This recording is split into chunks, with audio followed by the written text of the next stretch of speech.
on my way over to Cajun Pride Swamp Tours over here to see some alligators. So if you guys want to see some alligators, stay tuned in this video. Should be a good time.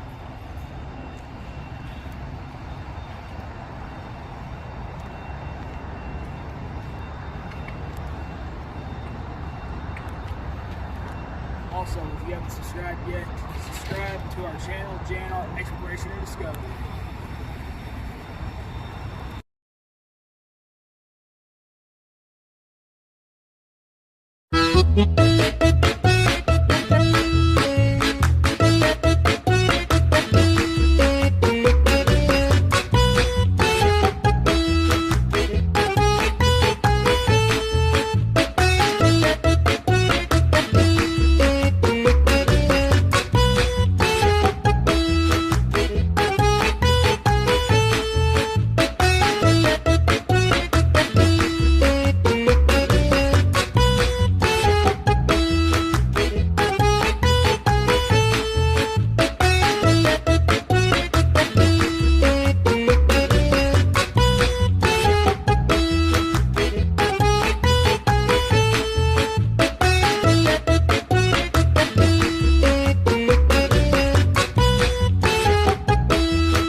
What's up, guys? Jared here with JNR Exploration and Discovery. Today I'm in La Place, Louisiana. It's La Place, not La Place. I promise you that. Even though it seems like it's spelled like La Place. We're going to go out on the Cajun Pride alligator tours here today. If you guys want to see some alligators, stay tuned and watch this video. This pelican is over here in the pond area, like where these alligators are supposed to be over here for you to see. And playing chicken, sneaking out there.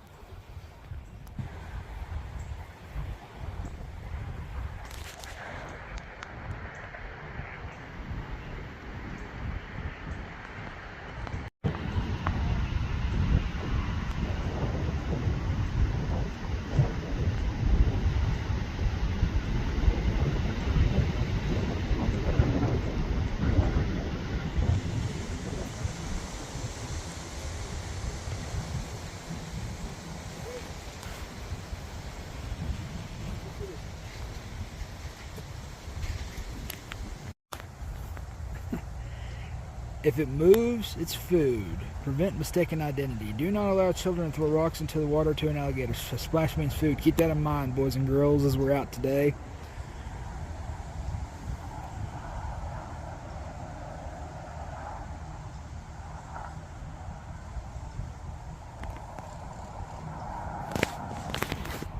So one of the boats is out on a tour right now, and if you look right here, I'm not going to walk too close, but probably the clearest part of the water right here. And one of these boats right here is what we'll be going out on today. The Swamp Run boat. So our tour is supposed to start here at 12. So we're about 30 minutes away from that. Again, we are at La Place, Louisiana at the Cajun Swamp Tours down here. So if you guys are interested in doing something like this, I recommend this one. This is the second swamp tour I've been on, but you guys are going to get to see it today, and I highly recommend that you guys try this one right here. While we were waiting, just like what I do on this channel so much, I have a question for you guys.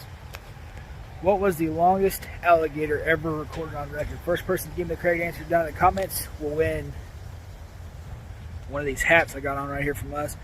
along with another really cool prize that I will tell you guys about privately in message. So, what was the longest alligator or the largest ever recorded on record? First one to give me the answer in the comments wins.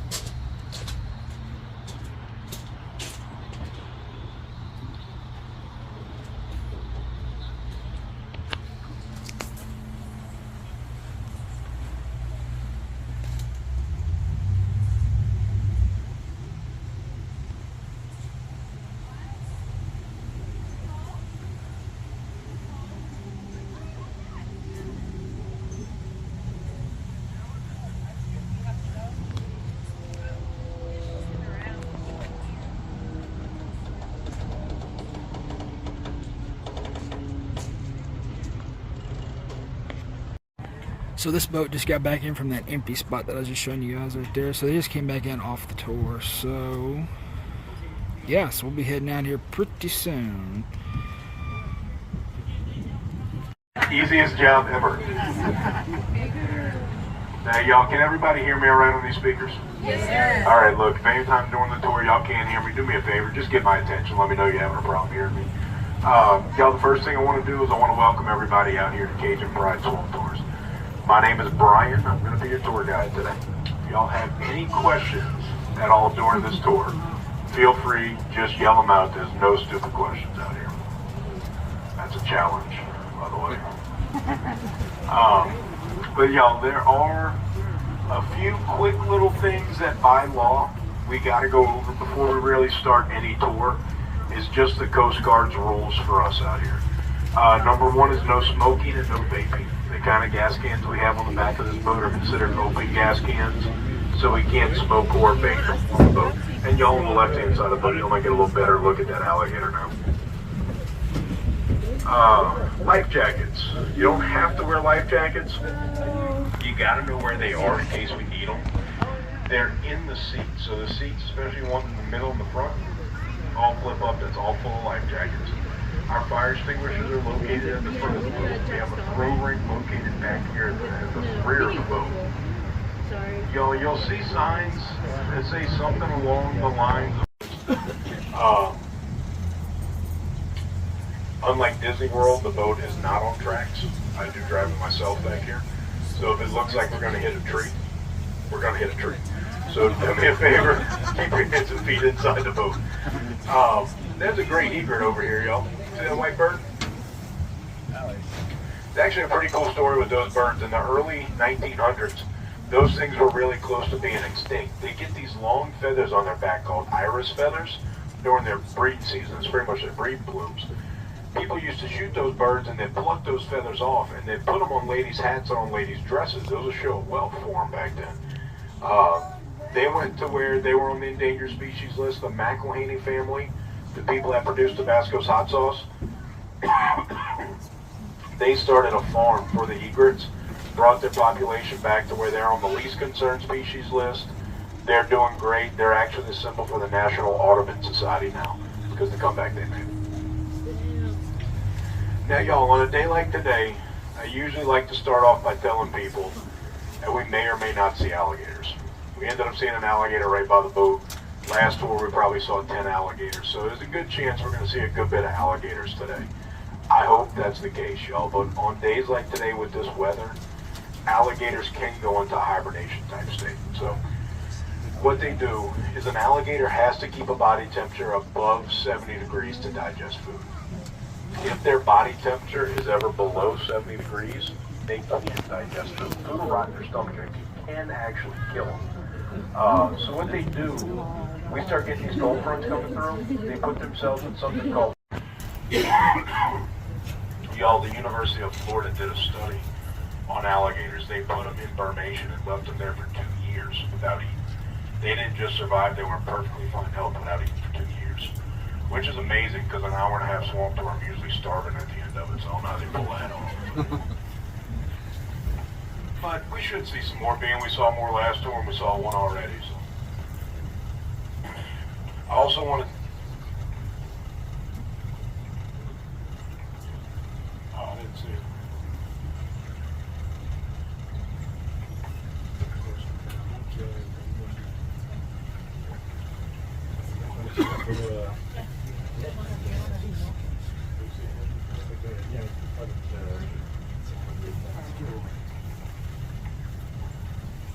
But y'all, I want to tell you a little bit of history about the place that we're touring today. We're touring the Manchac Swamp.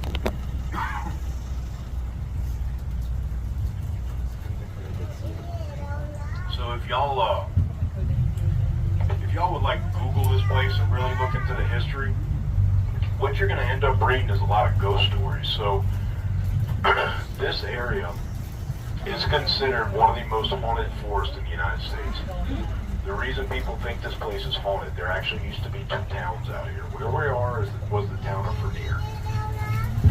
Y'all, Vernier and Rudock, they were two towns that were right next to each other. They were both founded in about the 1850s. Here's another little alligator. Now, y'all, the way you estimate their length is from the tip of their nose to the base of their eyes. How many inches that is? That's how many feet they are. Their head and their body are in proportion. Right now, as the ready to feed alligators, we're going to be back up to 75 degrees in like 2 days. In the winter, we don't really feed them. See if he even gets it down. There you go. Y'all, that seems like a really weird thing to feed them marshmallows. That's usually the first question I get on the boat is, why do they eat marshmallows? Why do you feed them marshmallows? Y'all, an alligator will eat anything that's white and floats on top of the water. That's why I don't swim out here. But y'all, what I'm about to tell you is going to make me sound like a giant hypocrite. I'm actually not a big fan of feeding wild animals.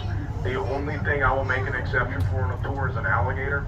The only thing I will feed them is marshmallows. And I go through a bag of marshmallows like once a week. I hardly feed alligators. Y'all, here's the thing.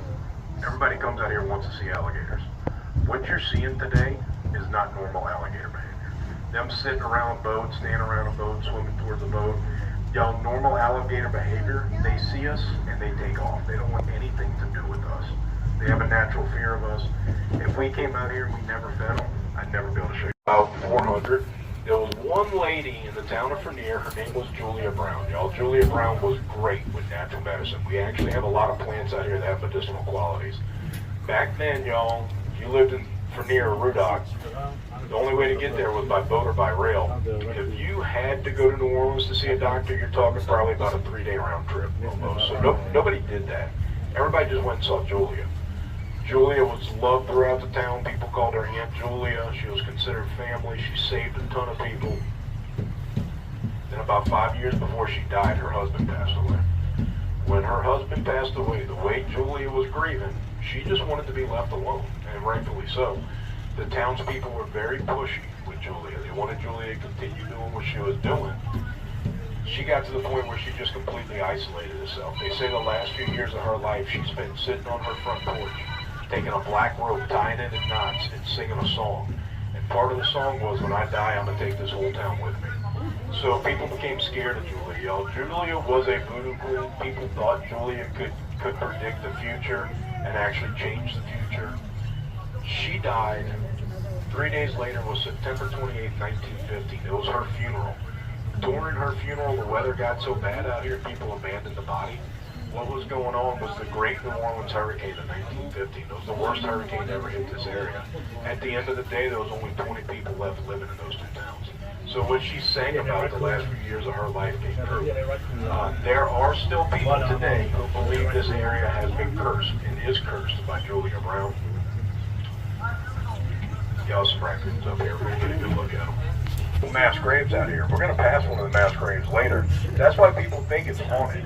And the people who claim to see and hear paranormal stuff, some people claim that they hear cries for help when nobody's around. Some people also claim that they see apparitions. One in particular is a lady in a blue dress. The locals think if you see the lady in blue, that's Julia Brown out here. Yeah, they probably got 6 or 7 raccoons. They got 2 alligators over here. We're going to go down here and see if we can't find a few more alligators.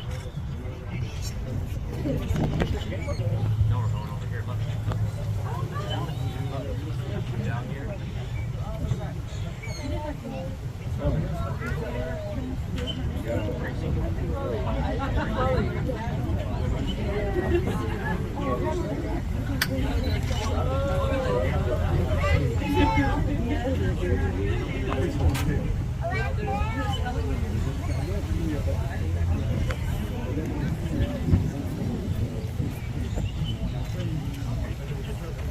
have rabies because they're out during the day. You know, the guy in the boat in front of us, he feeds all the raccoons and stuff out here. That's why they're out. They don't have rabies. They're nocturnal animals. They tend to hunt at night, tend to stay out at night. They just come out during the day because they get the rabies.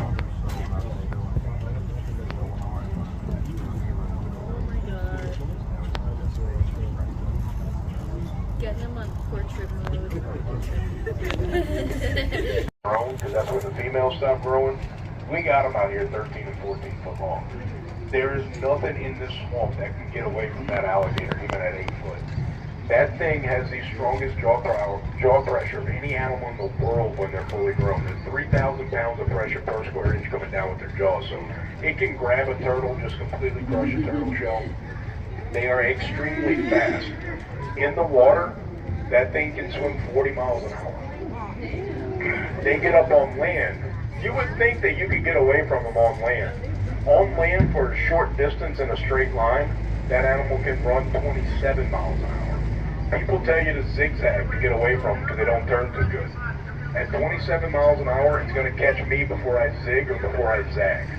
So trip whoever's running next to you. That is your best bet if you actually need to get away from an alligator.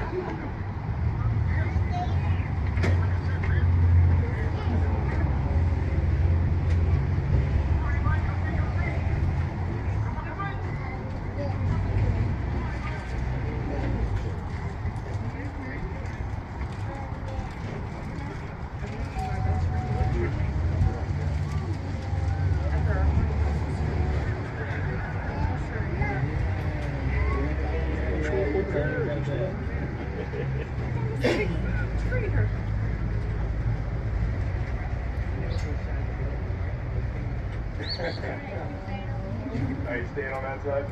That happens a lot. I'll try to turn the boat around, and they just swim to the other side of the boat. Wish you could control them better. But yeah, crocodiles is something else we get a lot of questions on. And it's something a lot of people come out here and expect to see crocodiles with the alligators. We don't have crocodiles in Louisiana. The only place in the United States with crocodiles is the southern part of Florida around the Everglades. If you had a crocodile swimming around with these alligators, you would have no problem telling that they're different animals. One of the first things you'd notice is that they're a different color. Everybody thinks alligators are green. Alligators are truthfully a dark brown, almost a black color. Crocodiles, a little more of a green color. Alligators have a short, rounded head. Crocodiles have a long, pointed one. And when an alligator has his mouth shut, you won't see his bottom teeth. His bottom teeth will fit to the roof of his upper jaw. A crocodile's bottom teeth will overlap, and you'll see all of them when they have their mouth shut. Y'all, crocodiles are well, some species of crocodiles are much larger and much more aggressive than alligators. The largest an alligator is going to get is going to be about 15 feet. Saltwater crocodiles, Nile crocodiles, y'all, those animals get 24, 25 foot long. They have no fear of humans. They just consider us part of their food chain. I had a guy on my boat years ago from Australia who took out tours like this, but for saltwater crocodiles. He told me they would stagger their tour times because they didn't want crocodiles getting used to them being in the same spot at the same time because those crocodiles would ambush the boat. Wow. Which, I mean, take that with a grain of salt. Tour guides lie all the time. But that is a completely different way of thinking than what we have to do down here. I think everything will kill you in Australia. The stuff you're going to see right here, y'all, all that stuff, none of that is original. That was all put in by the current owners. But that is where the mass grave originally was. Something to notice about the land right here, this is the highest land that you're going to find around here. Back in those small towns, like in the swamp in Louisiana, you had to make your burial grounds the highest land possible. If you bury somebody and the land is too low, we get a storm comes through and their water tables will rise. Bodies will actually float up out of the ground. It happened in my hometown of Slidell after Hurricane Katrina.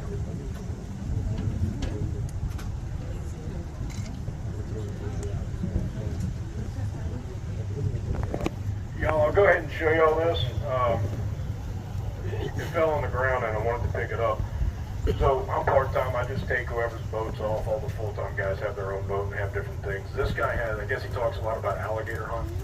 This is what you would use to hunt alligators, is a hook like this. Somewhere, I want to tell you all about this.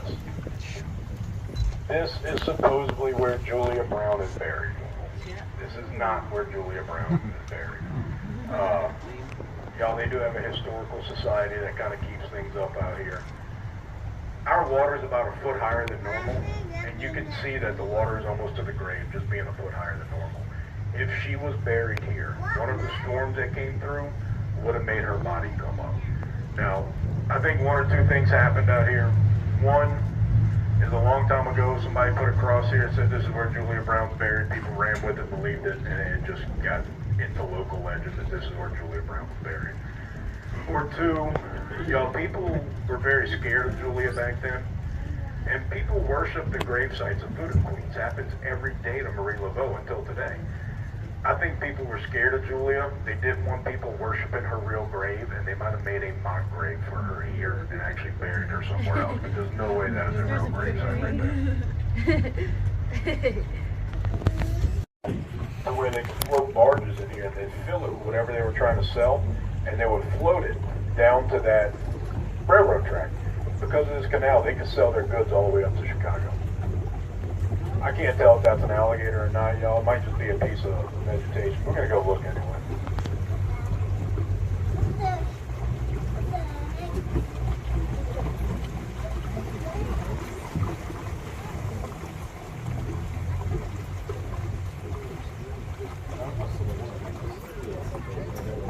No, y'all, it's not. It's just a piece of vegetation.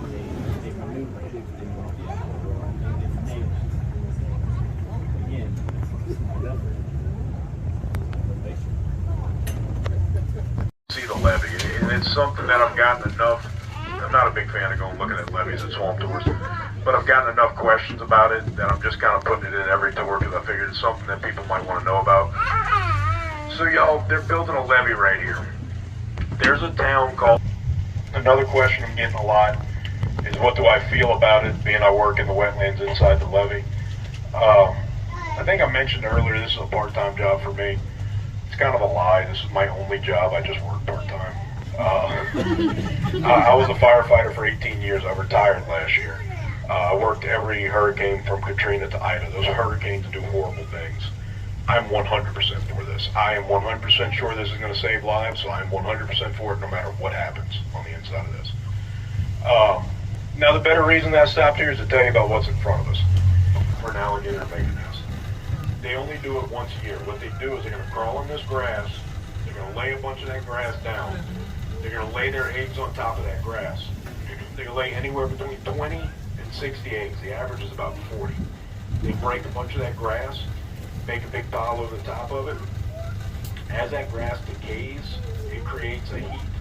The heat that's created inside of that nest is going to determine when they hatch if they're all males or all females. For the first 21 days, temperatures 89 or above, all males. 87 or below, all females. Right in between, there's a chance you can have a mixed group. It's very, very rare that ever happens out here. Y'all, a baby alligator when they first hatch is about the size of one of your fingers. Everything eats them. Birds, snakes, fish, other alligators. We even have big enough bullfrogs out here to eat them. They're very, very vulnerable animals. Now, y'all, it wasn't too long ago, alligators were on the brink of extinction. In 1960, alligators went endangered. By 1965, they were considered critically endangered. We have farms in Louisiana. If y'all kind of around the corner or around the gift shops, you see the heads, the feet, the trinkets, all the meat you get, that's all farmed. We farm alligators just like we farm cattle. Seems like a cruel operation. It's honestly the best thing that's ever happened to alligators. Alligator farms started in 1965 when they were on the brink of extinction. What the farms do is they fly over areas like this with helicopters. They'll land and they'll rob the nest of all its eggs. Bring those eggs back to the farm, incubate them, hatch them, raise them for a year. After 1 year on a farm, a baby alligator is going to be 4 foot long. In the wild, it would take 4 years for them to get to 4 foot long. At 4 foot, they have about an 80% chance of survival compared to only a 10% chance of survival. At that point in time, they are required by law to return 17% of the alligators they have back into the wild. So they returned more than what usually survived. That's not what saved the alligators, y'all. What saved them, because the reason they were going extinct is their hide was so valuable, people were illegally killing them. So all they were doing, they were putting more alligators out for people to kill, pretty much. Every alligator they could, they skinned and they put it on the hide market, which was very smart. It seems cruel, but it was very smart, because all of a sudden it was a supply and demand thing. There was a giant supply of alligator hide and demand dropped, and the price dropped with it. And it made it to where it wasn't worth it for people to poach alligators anymore. By doing those two things, alligator farms brought the alligators from the brink of extinction in 1965. By 1986, the state of Louisiana considered alligators overpopulated, and that is almost unheard of in the animal kingdom. Actually, more about 2.5. I am going to pass them around. You will get a chance to hold them, take pictures, ask questions. Y'all, this is not a wild alligator. This is not one we caught to show people. I just told you about alligator farms. This guy comes from a farm. Pretty much, we have permits to have alligators like a farm for educational purposes. We pretty much act as the farm until they get to 4 foot long. At 4 foot long, the alligators we have will go back to the farm. We have a handshake deal with those guys. These will be some of the ones that are returned back into the wild. So he will go back into the wild. Y'all, I'm gonna I steal hair ties from my wife every morning. I'm gonna put one on his mouth. Don't take that off, please. If it falls off, let me know. I'll put it back on. Don't try to put it back on yourself. Y'all, this is something I hate to talk about, but I have to because it's happened out here. Don't take the hair tie off of him, yell freedom, and throw him in the water. If you do that, he has a 10% chance of survival. He will go back in the wild when he has closer to an 80% chance of survival. Once this animal knows that we're not going to hurt it, and it feels supported, it's perfectly fine. I could probably take that hair tie off and pass him around. He probably won't open his mouth. They're not, I'm not going to do that. They're not mean animals. They're not stupid animals. They are intelligent animals, and if they don't feel endangered, I don't think they try to bite you. That thing is nicer than my dog. My dog would bite somebody on this boat. My dog's not a nice dog. It's nice to us. It's not nice to other people, but... I didn't live down there very long. When I was real young, my parents moved to Slidell, Louisiana. That's where I grew up. The Cajuns are people who were exiles from France. In 1604, the French kind of gathered up all them prisoners and all their political troublemakers. They put them on ships and they sent them to what's present-day Nova Scotia up in Canada. At that time, that area was called Acadia. So originally, they were known as the Acadians. The Acadians were doing fine. 1700, the British were the country. The British didn't like the Acadians. The British kind of gathered up the Acadians and told them, they said, look, we're going to let y'all stay. If you change religions, bow down to our queen, and raise arms against the French. To put it nicely on a family tour, the Acadians told them no thank you. That's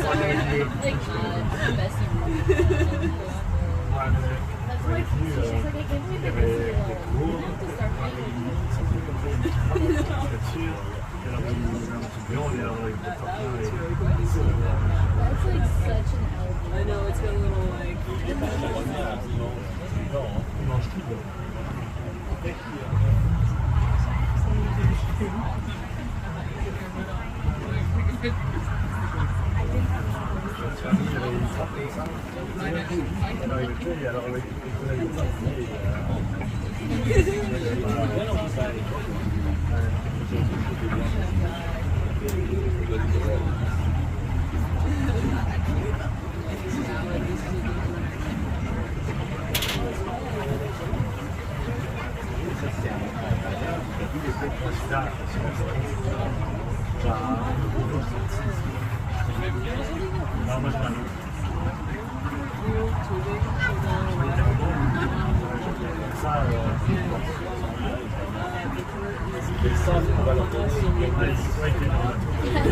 And I was pulling on these trees like, and then a boy had to come and save us. Damn. That's good. C'est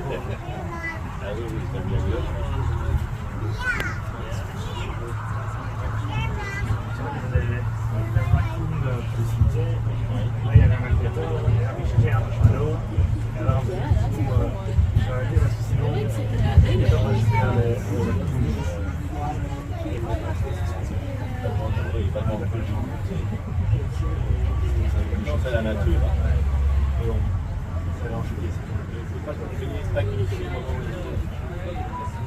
See the boats and so you're gonna get to go to season 2. Yeah, they're like, so excited for this.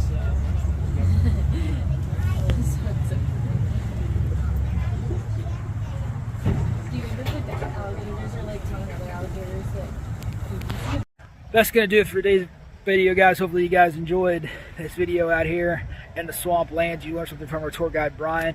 If you haven't subscribed to our channel already, subscribe and turn on all notifications so you don't miss any of our weekly uploads. God bless each and every one of you.